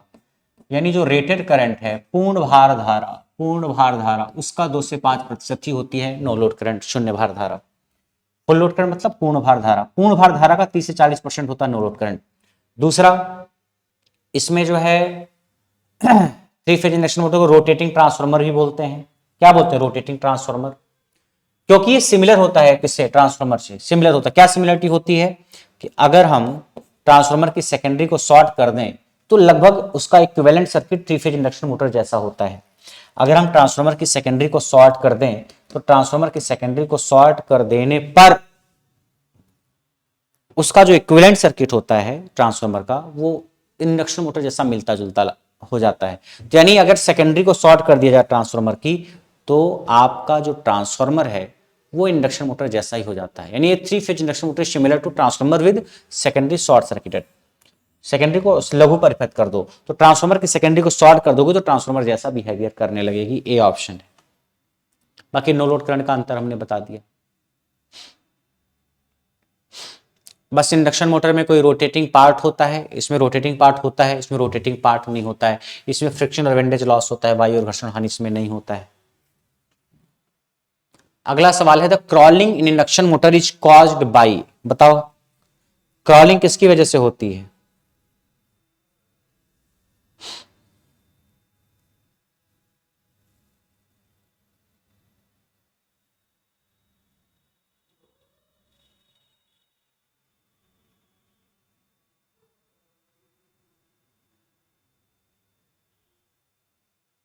बताइए। क्रॉलिंग, देखो क्रॉलिंग का मतलब क्या है? क्रॉलिंग मतलब होता है रेंगना। क्रॉलिंग मतलब होता है रेंगना।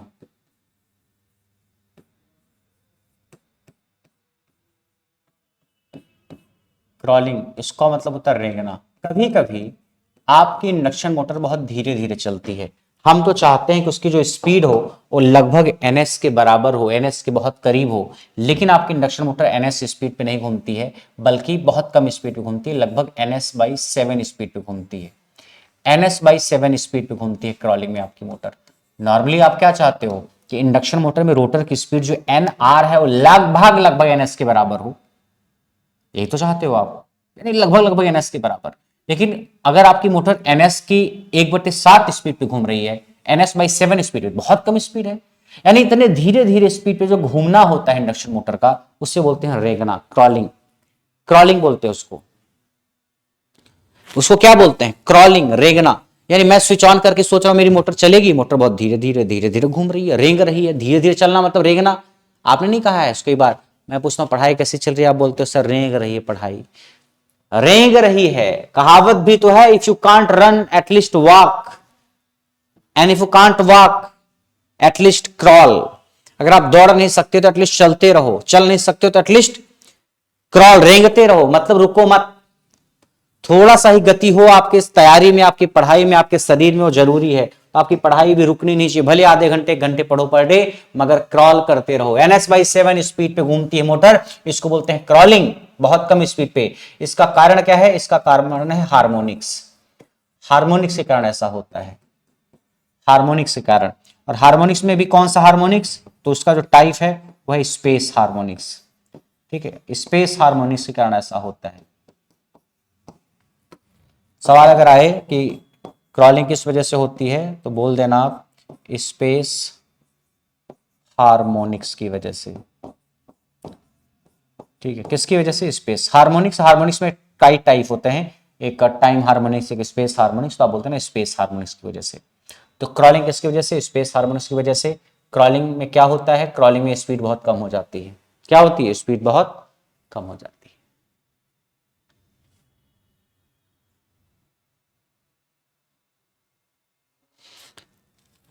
क्रॉलिंग, क्रॉलिंग, रेंगना, रेंगना, रेंगना, समझ में आया?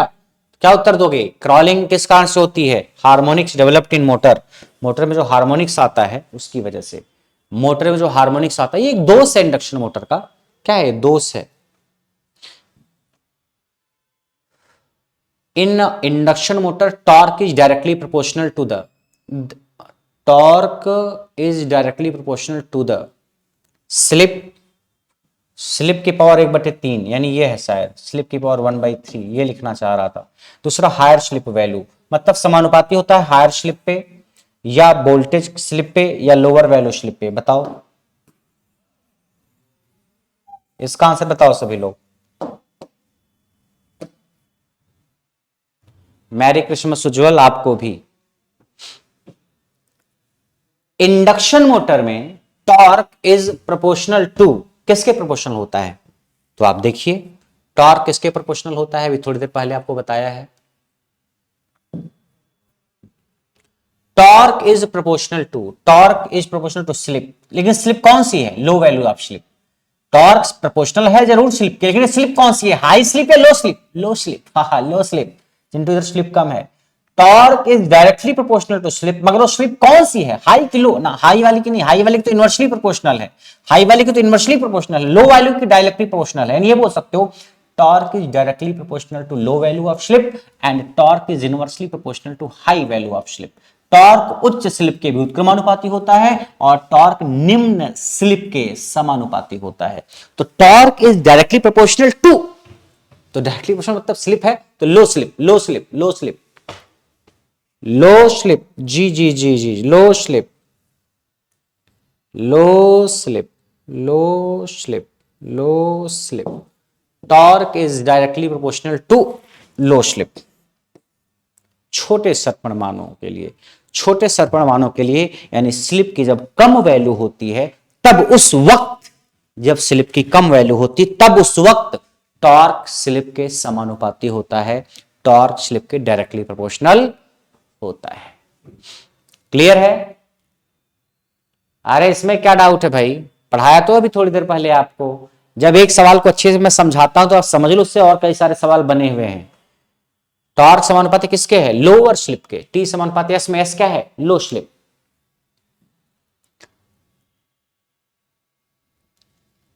ये सवाल है, इसको छोड़ो भी। ये बताओ चलो, the slip of 3 phase induction motor when rotor is blocked will be. 3 phase प्रेरण मोटर का रोटर जब अवरुद्ध हो तो इसकी स्लिप क्या होगी? एक्चुअली स्लिप पूछा है कब? जब रोटर इसका अवरुद्ध हो। अवरुद्ध मतलब मैं रोटर को ऐसे पकड़ के गले लगा के बैठ गया हूं और कहूंगा मैं तुम्हें घूमने नहीं दूंगा, मैं तुम्हें घूमने नहीं दूंगा, तुम्हें घूमना है तो मुझे भी घुमाओ। रोटर कहेगा नहीं, मैं तुम्हें ना घूमूंगा ना घुमाऊंगा। मतलब रोटर को ब्लॉक कर दिया गया है, मतलब रोटर को रोक दिया गया है, रोटर मोशन में नहीं है। ब्लॉक करने का मतलब होता है रोटर को पकड़ के रोक दिया जाए। एक ब्लॉक रोटर टेस्ट होता है एक्चुअली, एक ब्लॉक रोटर टेस्ट होता है। उस टेस्ट में रोटर को ब्लॉक कर देते हैं। ब्लॉक करने का मतलब रोटर को पकड़ के रोक देते हैं। और पूछा गया फिर बताओ, जब रोटर को पकड़ के रोक दिया गया, रोटर घूम नहीं रही, तो स्लिप कितनी है? स्लिप कितनी है? तो स्लिप कितनी होगी तब? आपका रोटर जब नहीं घूम रहा है इसका मतलब एनआर 0 है। एनआर ही है तो वो स्पीड जिससे रोटर घूमता है, एनआर वो स्पीड है जिसपे रोटर घूमता है। ब्लॉक कर दिया है तुमने, अवरुद्ध कर दिया है तो मोटर रुकी हुई है, तो स्लिप क्या होगी? स्लिप होती है NS minus N R upon NS. NS minus NR को क्या रख दो? 0 अपान एनएस, तो क्या हो गया? एनएस बटे एनएस 1। स्लिप क्या होगी? 1 1 1। चेंट स्लिप क्या होगी? एनएस माइनस एनआर अपन एनएस। एनआर 0 रख दिया क्योंकि स्लिप, क्योंकि रोटर आपकी घूम नहीं रही, रुकी है, ब्लॉक किया गया, रोक के रखा गया है, 1।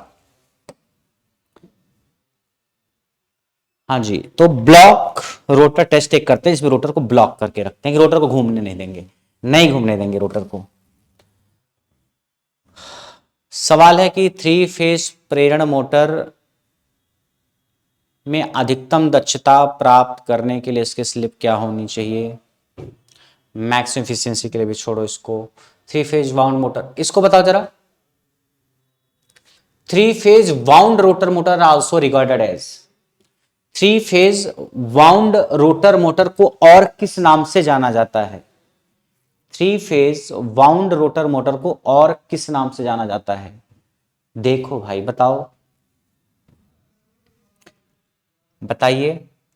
हमारे पास इंडक्शन मोटर दो प्रकार की होती है। एक होती है स्क्वायरल केज जिसको बोलते हैं पिंजरा रूपी प्रेरण मोटर। एक होती है स्क्वायरल केज जिसको बोलते हैं पिंजरा रूपी प्रेरण मोटर, जिसमें कोई स्लिप रिंग नहीं होती है।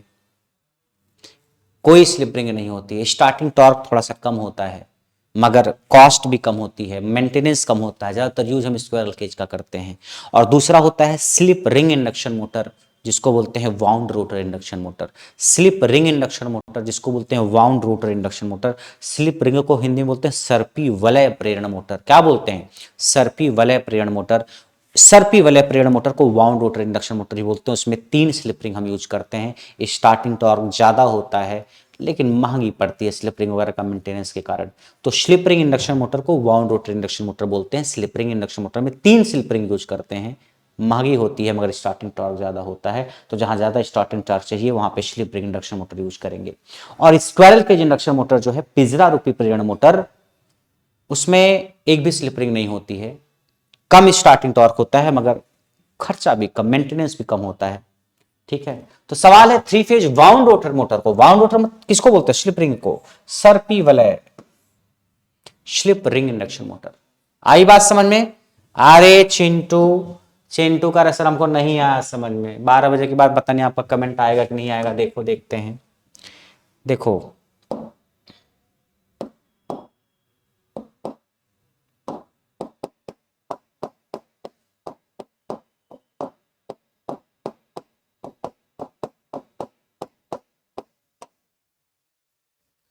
ये तो स्क्वायरल केज वाला है।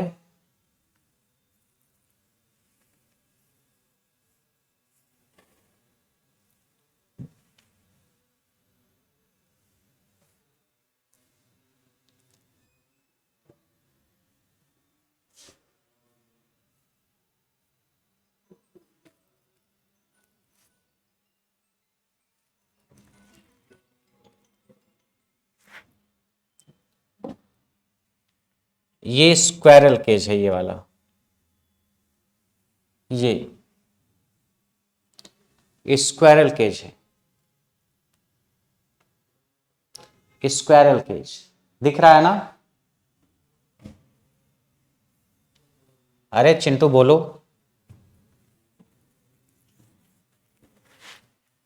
स्क्वायरल केज, ये है स्क्वायरल केज। Squirrel cage. और अगर हम स्लिप रिंग की बात करें,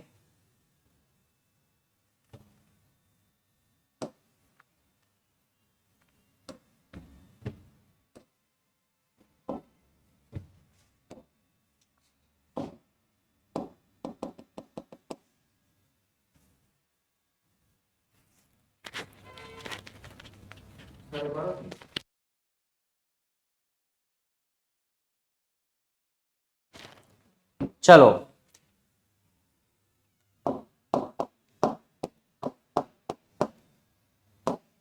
स्लिप रिंग इंडक्शन मोटर ये है।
ये शायद साफ नहीं दिख रहा होगा आपको, बट ये स्लिप रिंग इंडक्शन मोटर है। यहां पे 3 स्लिप रिंग होती हैं, देखो, एक ये,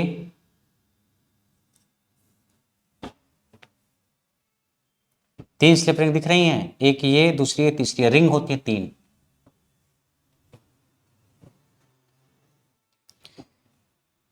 तीन रिंग होती हैं, 1 2 3, इसमें 3 स्लिप रिंग है। इसको बोलते हैं स्लिप रिंग इंडक्शन मोटर या वाउंड रोटर इंडक्शन मोटर। ये महंगा पड़ता है थोड़ा सा, लेकिन इसकी खूबी यह है कि इसमें स्टार्टिंग टॉर्क ज्यादा होता है। तो अगर स्टार्टिंग टॉर्क कहीं पे ज्यादा चाहिए, जैसे सवाल देखो, वैसे तो एग्जाम में सवाल जो आता है वो आता है कि ट्रेन में कौन सी मोटर यूज करते हैं, तो हम यूज बोलते हैं डीसी सीरीज मोटर यूज करते हैं। किताबों में यही लिखा है, हम पहले यूज किया भी करते थे, एग्जाम में आपको वही टिक भी करना है कि डीसी सीरीज मोटर को ट्रेन में यूज करते हैं। बट आजकल जो है हम डीसी सीरीज मोटर को रिप्लेस करते जा रहे हैं 3 फेज इंडक्शन मोटर से। तो अगर पूछा जाए आज के ट्रेंड में, तो हम 3 फेज इंडक्शन मोटर को यूज करते जा रहे हैं, क्योंकि कम्यूटेटर वगैरह चाहिए था डीसी सीरीज मोटर में वो सब की कॉस्ट वगैरह हमारे लिए महंगी पड़ती है, तो हम डीसी सीरीज मोटर को रिप्लेस करते जा रहे हैं 3 फेज इंडक्शन मोटर से। तो अगर मैं कहूं आपसे कि मैं ट्रेन में 3 फेज इंडक्शन मोटर यूज करूंगा, तो आप बोलोगे सर कौन सा यूज करोगे, स्क्वायरल केज के स्लिप रिंग? तो मैं वही वाली मोटर यूज करूंगा जिसका स्टार्टिंग टॉर्क ज्यादा हो, और स्टार्टिंग टॉर्क ज्यादा होता है स्लिप रिंग इंडक्शन मोटर का, क्योंकि स्लिप रिंग इंडक्शन मोटर का डायग्राम ऐसा होता है कि इसमें एक्सटर्नल रेजिस्टेंस आप बढ़ा सकते हो, एक्सटर्नल रेजिस्टेंस आप जोड़ के बढ़ा सकते हो, इस वजह से इसमें हम स्टार्टिंग टॉर्क को बढ़ा सकते हैं। रोटर का रेजिस्टेंस बढ़ा करके आप स्टार्टिंग टॉर्क को बढ़ा सकते हो। तो अगर हमें कोई बहुत ज्यादा स्टार्टिंग टॉर्क वाला एप्लीकेशन है, इस्तेमाल है, जैसे ट्रेन है, हम वहां पे यूज कर सकते हैं कौन सी मोटर, स्लिप रिंग यूज करेंगे, स्क्वायरल केज नहीं, स्लिप रिंग इंडक्शन मोटर। ठीक है, अदरवाइज अभी एग्जाम में अगर आपके डीसी सीरीज मोटर है तो आप वही टिक करना, अदरवाइज गलत कर दोगे ज्यादा जानकारी के चक्कर में। ठीक है, और अगर डीसी सीरीज मोटर आपके पास ऑप्शन में नहीं है, मान लीजिए कोई सवाल आए कि ट्रेन में कौन सी मोटर यूज करते हैं और ऑप्शन में डीसी सीरीज मोटर नहीं है, और फिर स्लिप रिंग इंडक्शन मोटर अगर है, तो स्लिप रिंग इंडक्शन मोटर को आप टिक कर देना। ठीक है, तो ये स्लिप रिंग इंडक्शन मोटर है, इसमें स्लिप रिंग वगैरह होती है। तो सवाल यही था कि वाउंड रोटर मोटर को और किस नाम से जानते हैं, तो इसको स्लिप रिंग के नाम से जानते हैं। अगला है no load current of a 3 phase squirrel cage induction motor at rated voltages.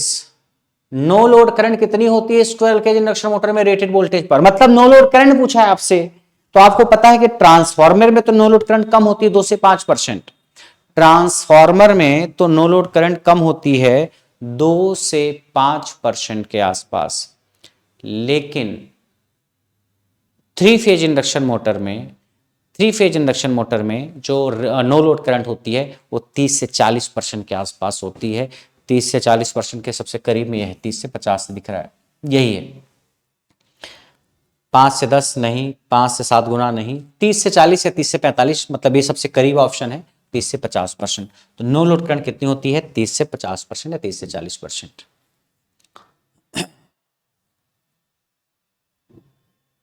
ये तो हो चुका है हमारा, चलिए हो चुका है। ये वाला सवाल बताओ। ये सवाल है, a 6 pole induction motor supplied by a 10 pole alternator which is driven at 600 rpm, if the motor is running at 970 rpm determine the percentage slip। बताइए, सभी लोग इसको सॉल्व करिए और बताइए।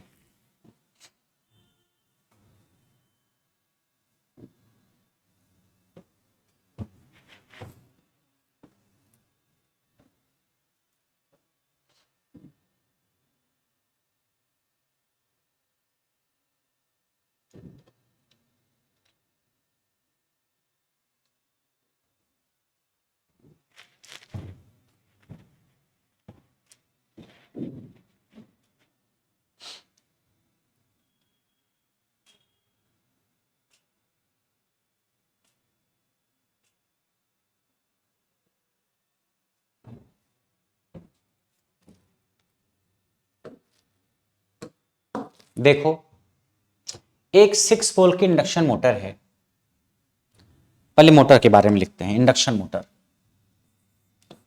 3 फेज इंडक्शन मोटर की अगर हम बात करें तो इसमें पोल कितने हैं, 6, और इसको सप्लाई दी गई किससे, 10 पोल अल्टरनेटर से। जो अल्टरनेटर है वो 10 पोल का है। अल्टरनेटर मतलब सिंक्रोनस जनरेटर, अल्टरनेटर मतलब सिंक्रोनस जनरेटर, अल्टरनेटर 10 पोल का है। और अल्टरनेटर जिस स्पीड पे घूम रहा है वो है 600 आरपीएम, जिस स्पीड पे घूम रहा है अल्टरनेटर वो है 600 आरपीएम। और जब ये घूम रहा होगा तो इलेक्ट्रिसिटी पैदा कर रहा होगा, वो इलेक्ट्रिसिटी दी गई इनपुट के तौर पे 3 फेज इंडक्शन मोटर को। If the motor is running at 970 RPM, जो मोटर है 970 आरपीएम पे घूम रही है, यानी जो मोटर की स्पीड है वो 970 आरपीएम है। मोटर 970 आरपीएम पे घूम रही है। डिटरमाइन द परसेंटेज स्लिप, यानी आपको परसेंटेज में स्लिप निकालनी है, परसेंटेज स्लिप, परसेंटेज स्लिप निकालनी है आपको।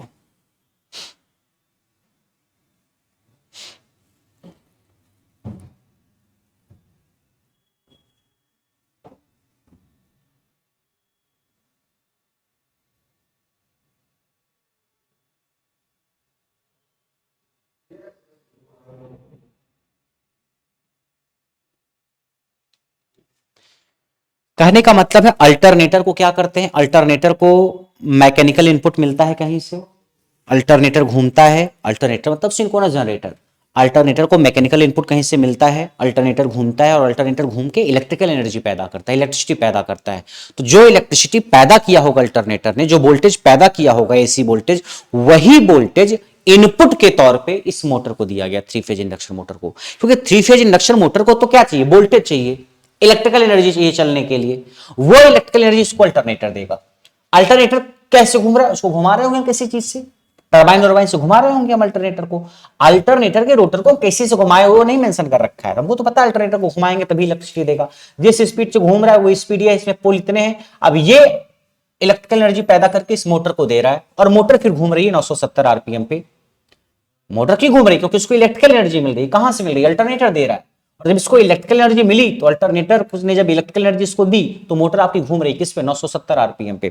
970 आरपीएम पे घूम रही है मोटर, 970 आरपीएम पे घूम रही है मोटर। आपसे स्लिप पूछा है, यही तो है सवाल।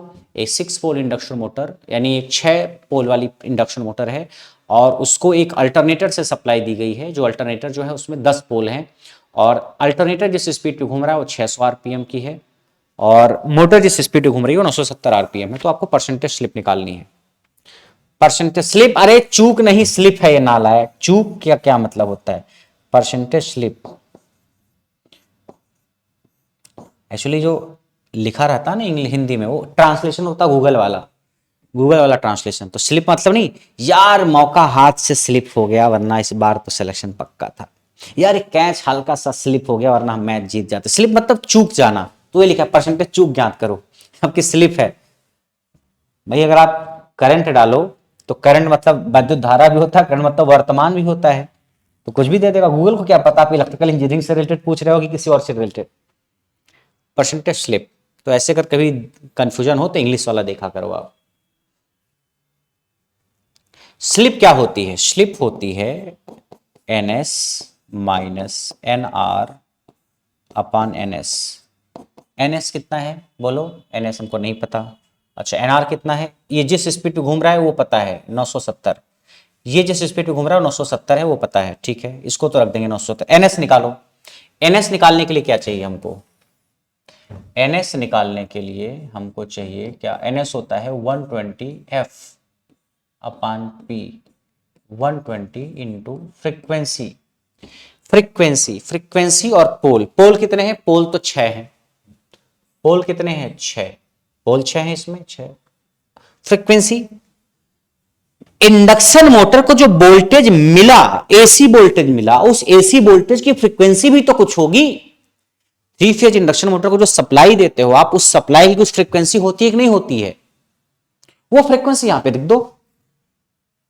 बट फ्रीक्वेंसी तो हमें दे ही नहीं रखा है सवाल में कि 3 फेज इंडक्शन मोटर को जो सप्लाई दी गई वो किस फ्रीक्वेंसी पे दी गई है। फ्रीक्वेंसी तो पता नहीं, पोल तो पता है, किस स्पीड पे घूम रहा है वो भी पता है, बस मुझे ये फ्रीक्वेंसी नहीं पता है, वरना मैं NS निकाल लेता। अच्छा ये फ्रीक्वेंसी कौन सी है, जो एसी वोल्टेज मिल रहा है इंडक्शन मोटर को इनपुट के तौर पे उसकी फ्रीक्वेंसी, और वो एसी वोल्टेज जो मिल रहा है इंडक्शन मोटर को दे कौन रहा है, अल्टरनेटर। तो अल्टरनेटर ने जो वोल्टेज पैदा किया होगा उसकी फ्रीक्वेंसी क्या होगी। अल्टरनेटर ने जो वोल्टेज पैदा किया होगा उसकी फ्रीक्वेंसी क्या होगी? जो फ्रीक्वेंसी अल्टरनेटर के द्वारा पैदा किए गए वोल्टेज की होगी वही फ्रीक्वेंसी तो इंडक्शन मोटर को मिल रही होगी। यानी अगर इंडक्शन मोटर को मिलने वाले वोल्टेज की फ्रीक्वेंसी निकालनी है तो आप ये पता करिए कि अल्टरनेटर ने जो वोल्टेज पैदा किया उसकी फ्रीक्वेंसी क्या है। तो अल्टरनेटर मतलब synchronous generator. Synchronous generator synchronous speed पे घूमता है।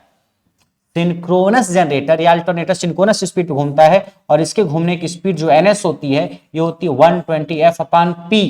ये जिस स्पीड पे घूम रहा है वो दे रखा है 600 आरपीएम पे घूम रहा है, ठीक। 120 इंटू f/p, पोल कितने हैं 10, 0 0 कट गया, से f निकालोगे तो 12 25 60 50, फ्रीक्वेंसी 50 हर्ट्ज आ गई भाई। ns 120 f/p जिस स्पीड पे रोटर घूमता है अल्टरनेटर का वो स्पीड है ns 120 f/p। यहां से ns हमने रखा, पता था जिस स्पीड पे घुमाया जा रहा है, फ्रीक्वेंसी निकाल ली, फ्रीक्वेंसी 50 हर्ट्ज। यानी अल्टरनेटर जो वोल्टेज पैदा कर रहा है उसकी फ्रीक्वेंसी 50 हर्ट्ज है और वही फ्रीक्वेंसी इंडक्शन मोटर को मिली, यहाँ 50 हमने रख दिया। तो क्या हो गया 6 दूना 12 20, तो 20 गुणे 10 2 25 10 0 0 1000 आरपीएम। ns आ गया 1000 आरपीएम, यहां रख दीजिए 1000 माइनस nr कितना है 970/1000। स्लिप हो गई 1000 माइनस 970 कितना हो गया 30/1000। ये हो गया कितना, परसेंटेज में निकालना 100 से गुणा कर दो। स्लिप 3/100 आई, परसेंटेज में निकालना 100 से गुणा कर दो, स्लिप हो गई 3%।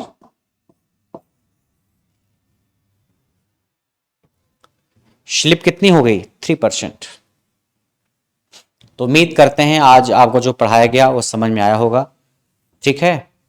इसके आगे की जो कहानी होगी उसको हम नेक्स्ट क्लास में डिस्कस करेंगे। इसके आगे की कहानी हम नेक्स्ट क्लास में डिस्कस करेंगे।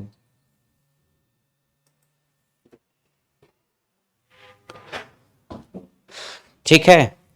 और मैं आपको बताता चलूं कि अगर आपको जेई का बैच चाहिए तो जेई इलेक्ट्रिकल का बैच करियर लैब पे स्टार्ट हो चुका है, जिस बैच में आपको टेक्निकल के साथ साथ नॉन टेक भी मिलेगा। नॉन टेक में जीएस और रीजनिंग आपको मिलेगी। जेई इलेक्ट्रिकल का बैच है। जेई इलेक्ट्रिकल का एक प्रैक्टिस बैच भी आपके पास है करियर लैब पे, आप जाके चेक करेंगे तो जेई इलेक्ट्रिकल का प्रैक्टिस बैच भी है। उसके अलावा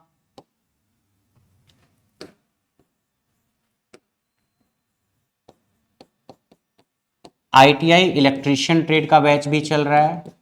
आईटीआई इलेक्ट्रीशियन ट्रेड का, आईटीआई इलेक्ट्रीशियन ट्रेड का बैच है।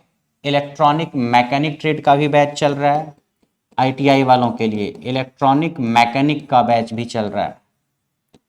इलेक्ट्रॉनिक मैकेनिक ट्रेड का बैच भी चल रहा है। आईटीआई इलेक्ट्रीशियन का प्रैक्टिस बैच भी चल रहा है।